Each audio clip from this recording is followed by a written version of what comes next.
treating the deformed survivors of a chemical explosion in the city's derelict underbelly. Dr. Celeste Morgan has created the perfect vessel to host the spirit of Lilith. But who will be the host, the sweet, sensitive, reclusive Celeste, or the demonic, rebellious Lilith breaking into the incarnation's human life? Lilith, decades to go back into the world, find the men who killed her, and take her revenge. She eventually learns to control her mutating genetic abilities to defeat Diana and to act as a bridge between an underground culture of mutants and the surface world. And showing evolution can work for, not against humanity. Dr. Celeste Morgan never dreamed that her medical degree would go towards the sewers of Chicago, patching up injuries the like of which were written in no text she had learned from. The fluorescent lights stuttered overhead as she wiped the gash. Along Marcus Chen's forearm, mesmerized at the way the edges of the cut first bristled, then began to knit before she even sloshed antiseptic over the top. "Doc, you're staring again. He don't mean no harm, Sarge," Marcus said with just a touch of mirth through the pain. His eyes locked with hers, and how they glistened almost metallic-like under the unforgiving light. "I'm looking, not studying," Celeste said, though she couldn't hide the awe in her voice. "I can't believe how quickly you regenerate. At the cellular level, the mitochondrial function alone ought to be impossible within the bounds of normal human physiology." Marcus laughed, a sound which reverberated oddly in the makeshift medbay. Normal human physiology flew out the window approximately 5 years ago when the chemical plant explosion occurred. Better than anybody, you know that. Celeste did know. She had been one of the first on the scene when there was some kind of industrial accident at the Meridian chemical plant. What they had not reported was the eerie, glowing mist that had lingered over 6 city blocks and the effect it had on everyone it touched. The government had quarantined the region, said it was uninhabitable, and left survivors to fend for themselves. That was when Celeste decided, and for the rest of her life, she slipped behind and beneath. She'd stuck around while her peers had taken prestigious gigs at big hospitals. She'd established herself in the long-abandoned subway tunnels with the same people the world had left behind. The people who had been mutated by whatever it was that had leaked from the opposite side of the facility. "How's the pain level?"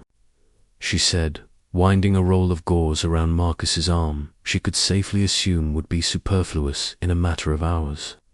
"Manageable. It's no longer the cut stock. It's the others." Celeste's hands stilled. "What others?" Marcus sat back up and frowned when he heard. "There's been talk. It's those up there in the upper tunnels, the ones that are higher on the surface. They're not like us. They're not just surviving the changes. They are actually embracing them, getting stronger, more aggressive." "That is not possible," Celeste said automatically. But the words tasted like a lie on her tongue, even as they left her mouth. Nothing had been impossible since the day the green cloud had descended to ruin their lives. "Is it?" Marcus got up. He flexed his newly bandaged arm. "Think about it, Doc. We have all been altered, but we have been trying to remain as human as we can. What if someone decided to reverse course? What if they stopped fighting the mutations and began to embrace and push them further?" A question hung between them in the air like a dare. For 5 years, Celeste had catalogued the changes she'd seen in her patients, some of which only dark powers might properly manage in bed, abilities that had included rapid healing, intensified strength, perceptivity nearly unnatural and unnatural in some cases. She'd always viewed it clinically, scientifically, always worked to comprehend how and why they changed. But she had never thought of the what if. "I'm going to have to run some more tests," she said at last. "On all of you.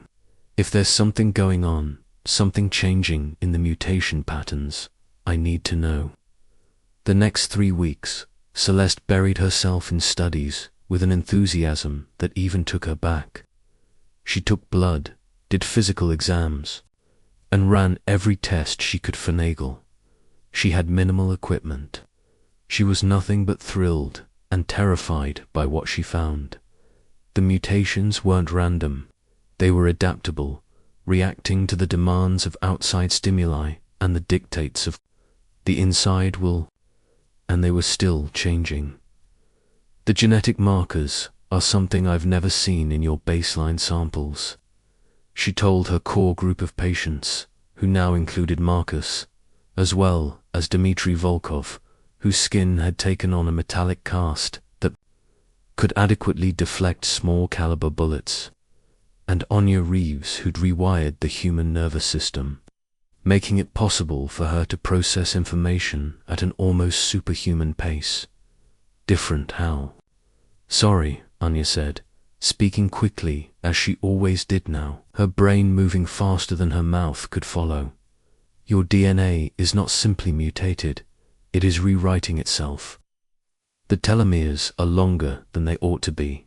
The structure of the cell is more complex, and this is literally proteins that have never existed in the human biology. Dmitry shook his head and ran a hand through his hair. It made a soft, metallic sound. So we're not human anymore.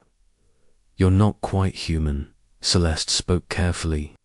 The question is, if you're also becoming something better or something else. That night, by herself, in her temporary lab, Celeste discovered something that would change everything. As she was examining tissue samples in her microscope, she saw something in her own blood that made her heart race. The same genetic markers, the same adaptive proteins, the same evolutionary triggers. She had been so absorbed in treating her patients, she never thought it possible that she might be changing too. But as she looked at the evidence under the microscope, she realized that her 5 years of exposure to the mutated population began to change her too. The news came as both an excitement and a terror. For so long, she had been studying the mutations from the outside. Now she had become part of the very phenomenon she had been trying to grasp. The following morning, it was Marcus who stumbled into her clinic, his color ashen, hands trembling. Doc, you need to see this. The upper tunnels, they're gone. Glancing up from her notes, Celeste's blood was still thrumming with the knowledge of her own change. What do you mean, gone? I mean there's nothing left. No people, no equipment, no hint that anybody had ever been there. Just the weird shapes on the walls, like something burned through the concrete. Celeste, Marcus, and Dmitry worked their way through the series of tunnels to the abandoned top levels. Anya had volunteered to join them, but her nervous system made her too susceptible to whatever it was that she was going to have to face. As they climbed the corroded ladder into the higher tunnels, Celeste had a sinking feeling that they were walking into a trap. The air grew heavier, metallic, reminding her of the post-explosion at that chemical plant. The upper tunnel was just as Marcus said it would be. It was empty, but it was not deserted. Empty in a manner that hinted something had methodically erased all signs of human habitation.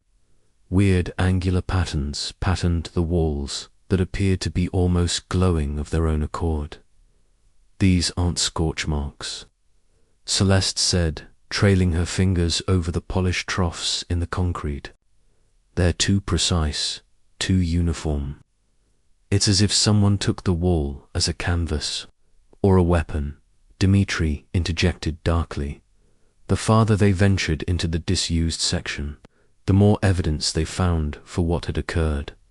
Shreds of garments that looked as though they had been dissolved, not torn. Personal property that had been already partly molded into the walls. And everywhere those strange geometric patterns that it hurt to regard directly. Doc, Marcus panted from around a calfa, his voice drawn. "You need to see this."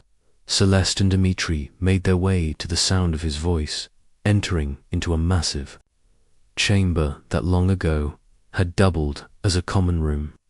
The walls here were crowded with geometric patterns, but they were not merely random. They were all connected in a complex pattern that felt like it was crawling around when looked at out of the corner of my eye. And in the middle of the chamber was a single figure. The woman looked as if she was in her 30s, though she was so changed that it was hard to know. Her skin had become translucent, and I could now see the intricate web of veins and organs. Inside, her eyes were charcoal black, completely pupil or irisless, and her hair was no longer there, but seething black. Fiber optics that glowed gently, but it was her smile that took all the heat from Celeste's blood. It was totally human, totally normal, and totally inconsistent with the rest of her appearance. "Dr. Morgan," the woman said, and her voice contained harmonics that human vocal cords could not produce.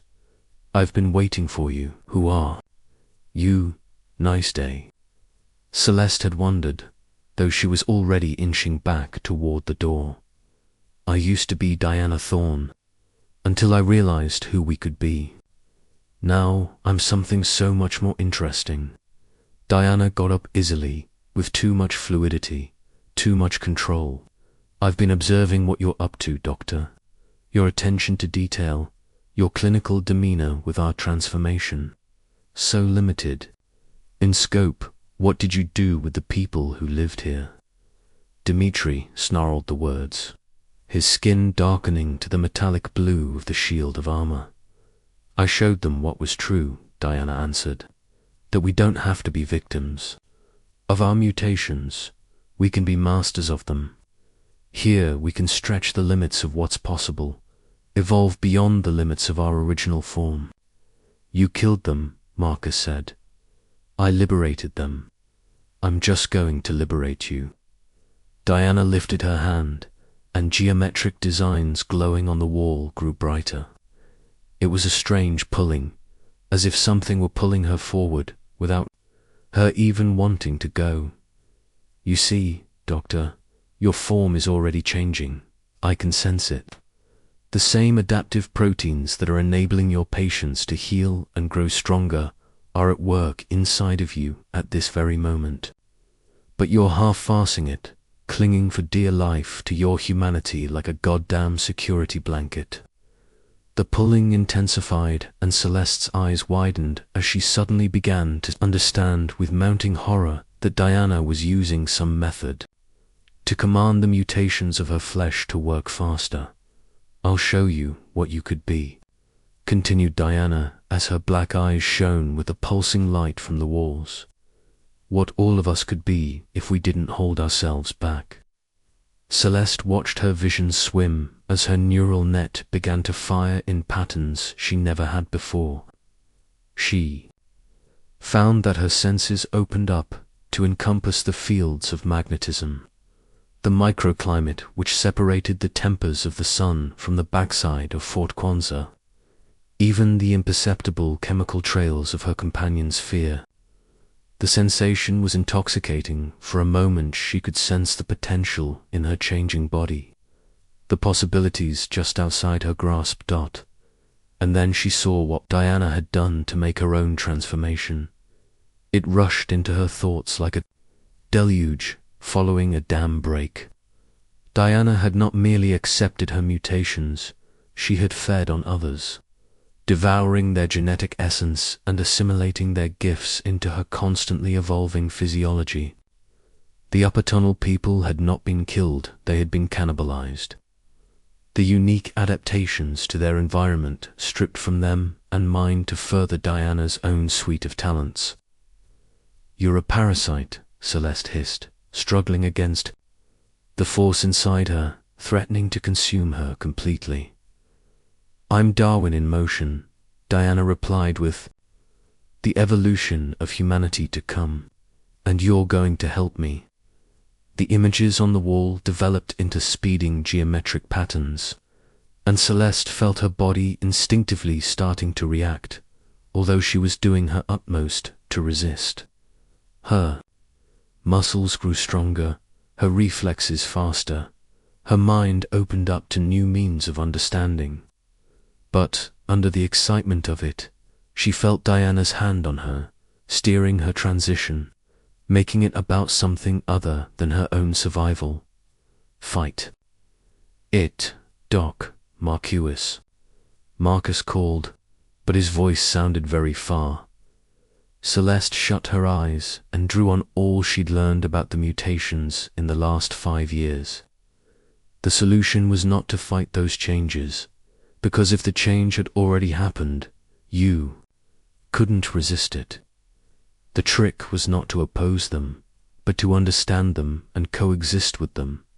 She'd worked too long examining her, patient's abilities not to understand intuitively how the mutations functioned. These weren't simply arbitrary changes to human biology. They were adaptive shifts in response to environmental and psychological challenges. The greater the necessity, the more astonishing the transformation, and that she really needed it to save her friends right now. Rather than fighting Diana's influence, Celeste found herself embracing it, just not in the way Diana intended. She employed the speeded-up mutation to hone her knowledge on the field of genetic manipulation and used it against its creators. "You were wrong," she said to Diana, opening her eyes and binding her body's glow with the same soft reed from the sigils on the walls. "You automatically assume that, as a doctor, I would be passive, but I have been studying your strain of mutation for years." For the first time, Diana's sanguine smile wavered. "That's impossible. You're still human. I'm a doctor looking at hundreds of different patterns of mutations," Celeste said, feeling liquid power running through her body like nothing she had ever experienced. "I've taken in the genes of every patient I've treated, every tissue sample I've analyzed. I just never knew how to really get to it." She held her hand up, and the geometric patterns on the walls started to rotate, sucked of light and color as they went from Diana's cold blue to a warm golden glow. She experienced the pulling sensation in her chest, previously pushing her away from the scene, now pulling her back, and the grip Diana had on her body to loosen. "If you want to see what evolution looks like," Celeste went on, the sound of her voice bringing out new harmonics, "I'll show you what happens when a doctor says forget being gentle." What ensued was not exactly a physical fight in the traditional sense. It was a war between biological systems of rival genetic patterns and adaptive responses. Diana had been using her powers for longer. She'd trained them on other mutants for months. But Celeste had something Diana did not: a full grasp of the science that perpetually drives those life-changing changes. If Diana used brute force, Celeste used calculation. If Diana consumed and absorbed, Celeste redirected and neutralized. She used Diana's own adaptable systems against her, adding genetic paradoxes that made the other woman's body expend time and power working out problems instead of striking back. "That's not possible," croaked Diana, her opalescent skin fragmenting as her overextended system tried to wrangle control. "You're just a doctor. You don't have that killer instinct." "You're right," said Celeste, as the patterned walls reacted to her intent. "I'm not willing to kill, but I have something better, the healer instinct. And sometimes healing involves excising diseased tissue." Diana's shape started to fold inwards on itself, the powers she had stolen fit apart and blowing away on the breeze. The walls that had been flashing with geometric shapes blinked out. The chamber became still except for the sound of them breathing. "Is she dead?" Marcus asked, his voice hushed. Celeste fell to her knees next to Diana's still body, sensing life with an intensity no human doctor had ever experienced. No, but she's been stripped down to her basic genetics. The stolen powers have vanished, and her body is struggling to relearn what it means to be human, and us. Dimitri inquired, still reflecting in the emergency lightning. Celeste glanced at her hands, observing how the golden light that had shone from under her skin started to dim. She could also sense the new abilities swelling through her, making her more a part of herself and less a part of others. The understanding, the realization that she'd just learned what Basenji had how to manipulate the genetic codit, was still there, but it was just there, an extension of her medical training instead of an unwelcome intruder. "We're still us," she said, "just more of us than there were before." Through the next few weeks, Celeste tried to help Diana get back to normal. After her mind was traumatized to an infantile state, it took slow, laborious work, using her new abilities to gently nudge the other woman's system back into balance. But little by little, Diana's humanity returned, and fled with it were her stolen adaptations, supplanted by more humble changes that gave her the abilities she most required without feasting on the abilities of others. "Why did you save me?" Diana said one evening, her eyes brown now instead of black, her skin opaque and warm when I held her. "You know, that's what we do," Celeste said matter-of-factly. "We heal. Sometimes that's surgery, sometimes that's medicine, and sometimes that's teaching someone to be in the world in a different way." There was a long silence from Diana, then a nod.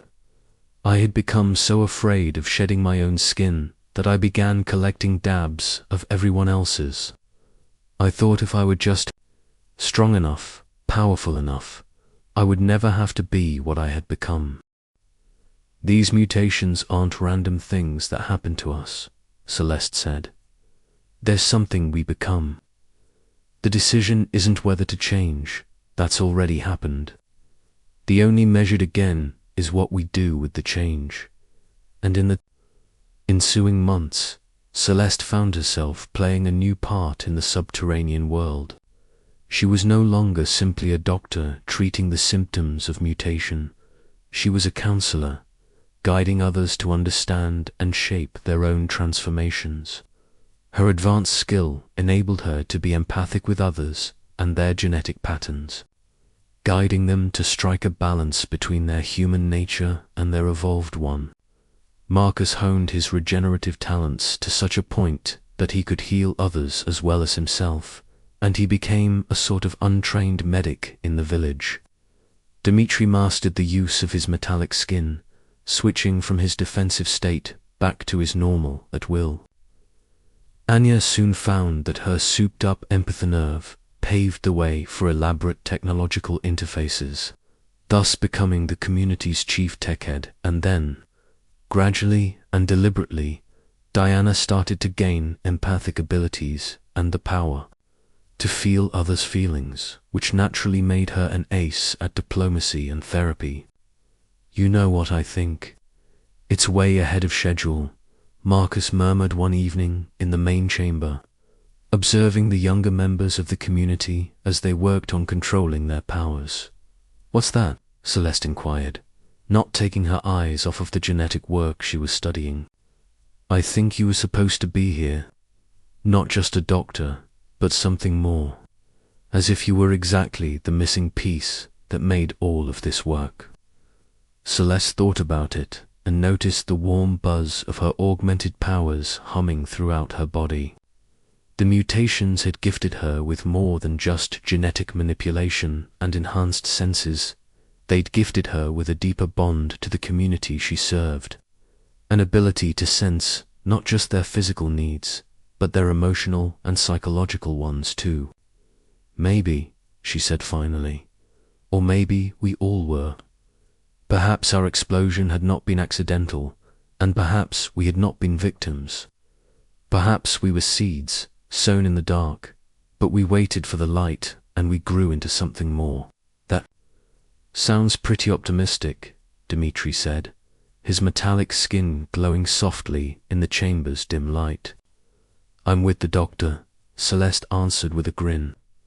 Being an optimist is in the job description. As time went on, the underground family expanded and adapted. They invented new tools from their enhanced talents, made visual art of their newly perceived world, and forged alliances that no normal human ever could.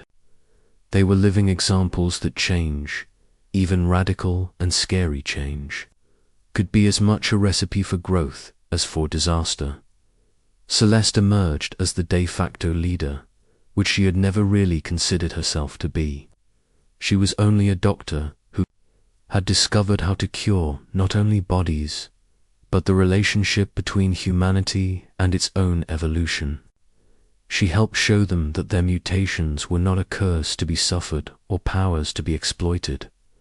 They were gifts to be shared, responsibilities to be assumed, opportunities for them to become more than any of them, including her, had ever believed they could be.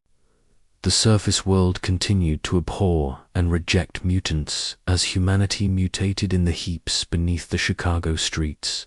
A humanity that grasped that evolution want what being something other than human. It was being everything that a human being could be. And at its heart was a doctor who had discovered that sometimes the most meaningful healing took place not in the body, but in the gap between what a person was and what that person might yet become. With the mutation, Celeste Morgan had discovered her purpose, not in spite of the mutations, but because of them.